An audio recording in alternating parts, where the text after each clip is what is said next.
Hello, everybody. Welcome into Sports by GSMC Podcast Network. Today is Tuesday, October 15th, and it has been a crazy, wild day in the NFL. Not one, not two, but three massive pieces of news coming out of the biggest league in the country. We'll talk about all three of them to start off the show. And of course, it is Tuesday, so we're going to get through our rankings. The NFL Power Rankings coming out later, and of course, the NCAA Top 25. But before we get into any of those things, remember, if you would like to be an even bigger part of the show than you already are, all you need to do is go to gsmcpodcast.net. Or if you are on YouTube, you can use that super chat feature. If you do either of those two things, a message should pop up on the bottom of the screen for you, me, and everybody else around the world to see. If you do have a burning question about sports, anything at all that you would like to ask, go ahead and throw that in the comments. Throw it in the chat. I will get to it as soon as I possibly can. I appreciate everybody so much for sticking around while talking some sports with me here on a beautiful Rankings Tuesday. But like I was saying, we're going to start off this show with two of the biggest pieces of breaking news that we have had in the NFL all season long. The first two blockbuster trades were made. Two huge wide receivers are moving to the two teams that played on Monday night. Both of these teams obviously had to make some changes. Both the Bills and the Jets needed to make some upgrades at receiver, and both of them pulled the trigger. Relatively inexpensive trades for some guys that I think can really help and elevate these two teams. We're going to start off with the news that broke first. Davante Adams, the disgruntled wide receiver for the Raiders, has his reunion with his former quarterback, the guy that he spent so long with in Green Bay to start out his career. Aaron Rodgers joins the New York Jets. This is a simple trade. The Jets send over a conditional third-round pick. The conditions for this pick that could turn into a second-round pick are as follows. If Davante Adams makes the first or second team All-Pro, it becomes a second-round pick. If the Jets, as a team, make the AFC Championship game or Super Bowl, and Davante Adams is on the active roster. If he is healthy and playing in the AFC Championship game or the Super Bowl, it becomes a second-round pick. Let's break down this move a little bit more. Obviously, the Jets have made win-now decisions. They are a team that is saying, screw the future. We are going to go all in now. We are going all in, push all of our chips to the table. We have Aaron Rodgers. We have him at the twilight of his career. We are going to win while he is here. We've seen that, especially in the last couple of weeks. Last week, they fire Robert Saleh in a move that is questionable. Lots of questions surrounding that move. Obviously, it wasn't the 100% right answer after 1 week. Still can be proven wrong. Still feels a little premature to fire your coach after just 5 weeks when it wasn't really his fault. Then, today, they trade for Davante Adams. They are going all in. Aaron Rodgers has been force-feeding the ball to Garrett Wilson because no one else on this team, aside from Allen Lazard, who, like Rodgers tends to have, is one of Rodgers' favorite. Allen Lazard, if you remember, his story was on the practice squad for the Jacksonville Jaguars when then Packers quarterback Aaron Rodgers was like, that guy. I want that guy. He's the guy that I want on my team catching balls. And then the rest is history. He makes a couple of big plays, sticks around, now just follows Aaron Rodgers everywhere. He catches another Aaron Rodgers Hail Mary last night, a huge play to keep them in this game. Aaron Rodgers is a master at that play, but Allen Lazard has been contributing. Obviously, the question with bringing in Davante Adams is how is this going to affect the offense? The offense has been the biggest question mark of this team when we take a look at what they have been expected to do versus what they are doing. People have braised comparisons of this Jets offense to last year's Jets offense. This year's Jets offense is on the exact same scoring pace as last year's Jets offense. Both Aaron Rodgers-led Jets and the Zach Wilson-led Jets have scored 113 points through 6 weeks. Not the greatest look, but now they get help. Garrett Wilson has been awesome. Garrett Wilson is a number one receiver in the NFL. I've heard people say maybe he's not cut out to be a number one receiver. He is. He just wasn't 100% on the same page with Aaron Rodgers, and I think that's more on Aaron Rodgers than it is Garrett Wilson. Garrett Wilson showed up to camp. Aaron Rodgers did not. And when he's with a new team, Aaron Rodgers, especially a guy like Aaron Rodgers that is so ingrained with specific guys, getting on the same page with them, he needs to be on time to practice so that they can figure it out. And I think that's a lot to blame with this slow start. But now Davante Adams comes in. And I don't think, contrary to what a lot of people are saying, this is going to take away Garrett Wilson. He was on pace for 190 targets. That is a ridiculous amount of targets. He's been targeted 67 times through 6 weeks of the season. This is not something where we say, okay, we're no longer going to get value out of Garrett Wilson. Garrett Wilson will continue to have value in this offense. Davante Adams comes over, and this is a trade on paper that I think works really well, right? Obviously, this is a Jets team that is in win now mode. We've broken down all the moves they've made to stay in win now mode. Timeline fits with an older Davante Adams. He's back with the quarterback that's brought him all the success.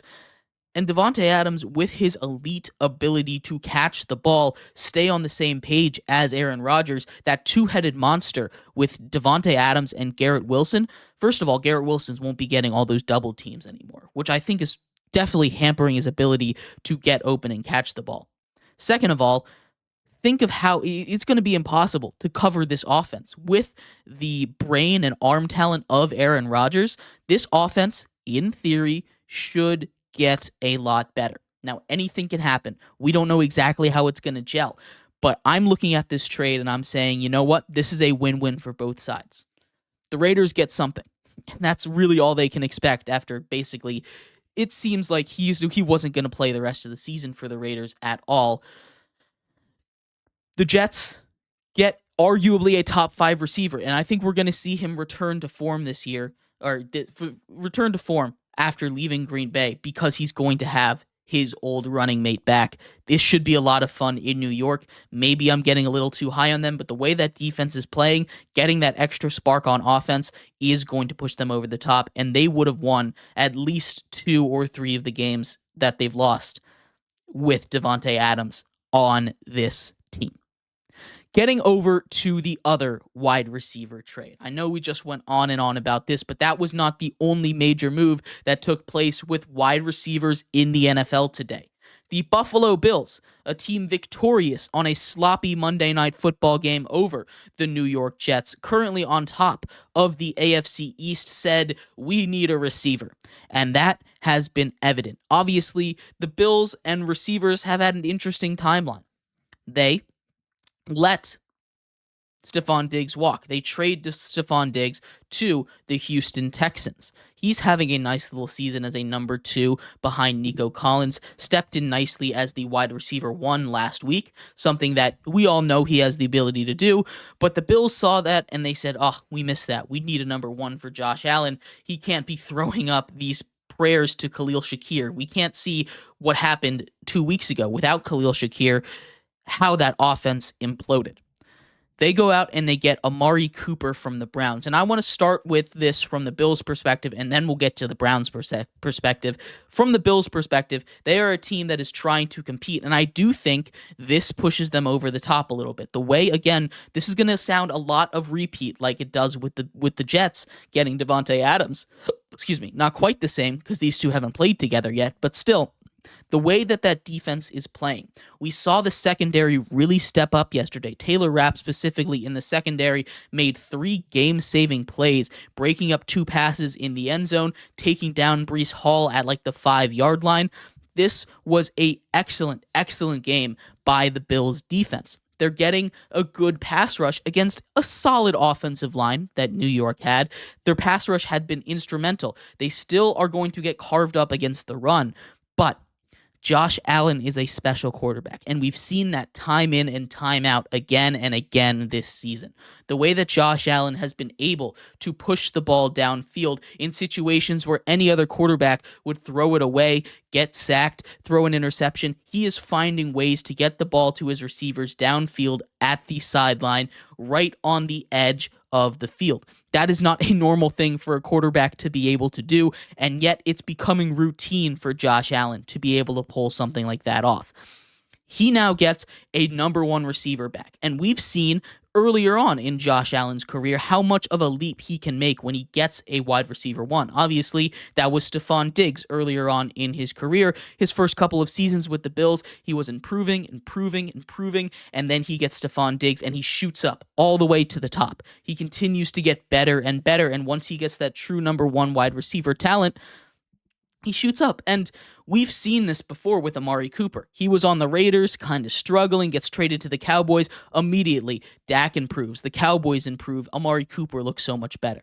Then the Cowboys, for some reason, something that I still don't understand, trade Amari Cooper to the Browns. The Browns make the playoffs. The Browns improve. Amari Cooper plays great football, especially with Joe Flacco, a strong-armed quarterback that can get it to him down the field.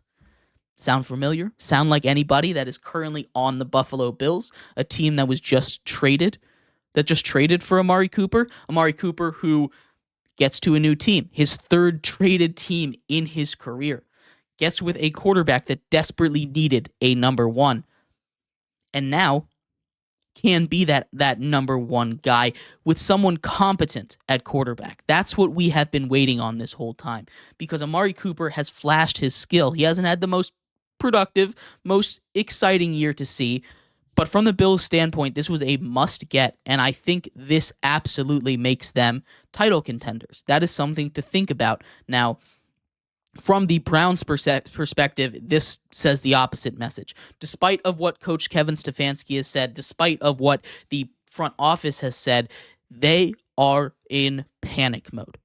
Deshaun Watson is not the answer, and they know it. They can continue to say Deshaun Watson gives us the best chance to win. They can continue to lie to our faces. Everybody knows he does not. He is playing like the worst quarterback in all of football, but not arguably. He is playing like the worst quarterback in all of football. Before the second half of the game against the Eagles, he was 0 for 26 on the season on third down. They had not converted a third down all season long until last week. That is not a normal stat, and yet when I say it, it doesn't surprise you, does it? It's just the way that the Browns are playing. The Browns' offense under Deshaun Watson is a mess. It is a unit that cannot get anything done, and the sooner that the Browns accept that, the sooner they can get back to winning football. This is a team that made the playoffs last year with 4 different quarterbacks. Most of those 3 weeks were not done with Deshaun Watson. Now, granted, the defense was playing better. This is not just a Deshaun Watson issue. The defense is not playing the same level of defense that they were playing last year, but that is a tough ask for any team to be able to play elite level defense for 34 straight football games. That is not something you can expect out of a defense. You should expect a little better, but elite season in, season out is not something that you can realistically expect from a super tough positions to play. The Browns are imploding. They need to find out how to get out of this Deshaun Watson contract desperately, and until then, they are going to go back to being bottom feeders. Deshaun Watson, we talked about it yesterday, is owed $45 million this year, $45 million next year, $45 million the year after that. The $72 million dead cap hit if he is released every single year. That is an awful situation to be in. They can't extend him to rework this contract. Either way, they're going to have to give him money. He's not going to agree to any kind of restructure that puts it in incentives because he's not going to see the field then. This is a guy that is just going to coast, and the Browns have screwed themselves over for the next 10 years with this contract, with this situation. The Browns, as we see, by the moves they're making, by selling already just after 6 weeks, are panicking. This is not a good situation or the Browns. They're getting Nick Chubb back, so maybe there's a little bit of a positive. But I wouldn't be surprised if he looks good this week, next week, if he is no longer a member of the Browns football team after that. If a team tries and makes a trade for anybody on that roster. Other than Myles Garrett, I think everyone is tradable. I think they are going to come crashing down to the bottom soon, and this is just a mess of a franchise, and they need to figure out a way of out of this contract right now. But let me know what you think. 2 massive trades from 4 wide receivers in the NFL. I think these are moves that will really benefit both the Bills and the Jets. Push them at least a tier up. Maybe not to Super Bowl contenders, but both of them firmly into playoff contenders after this move. Let me know what you think, though. We're going to take a quick break here. When we come back, we have one more massive piece of NFL news to talk over. A crazy day in the NFL. This time, a quarterback change in the NFL in Pittsburgh. So make sure you stick around for that. We'll be right back here on Sports by GSMC Podcast Network.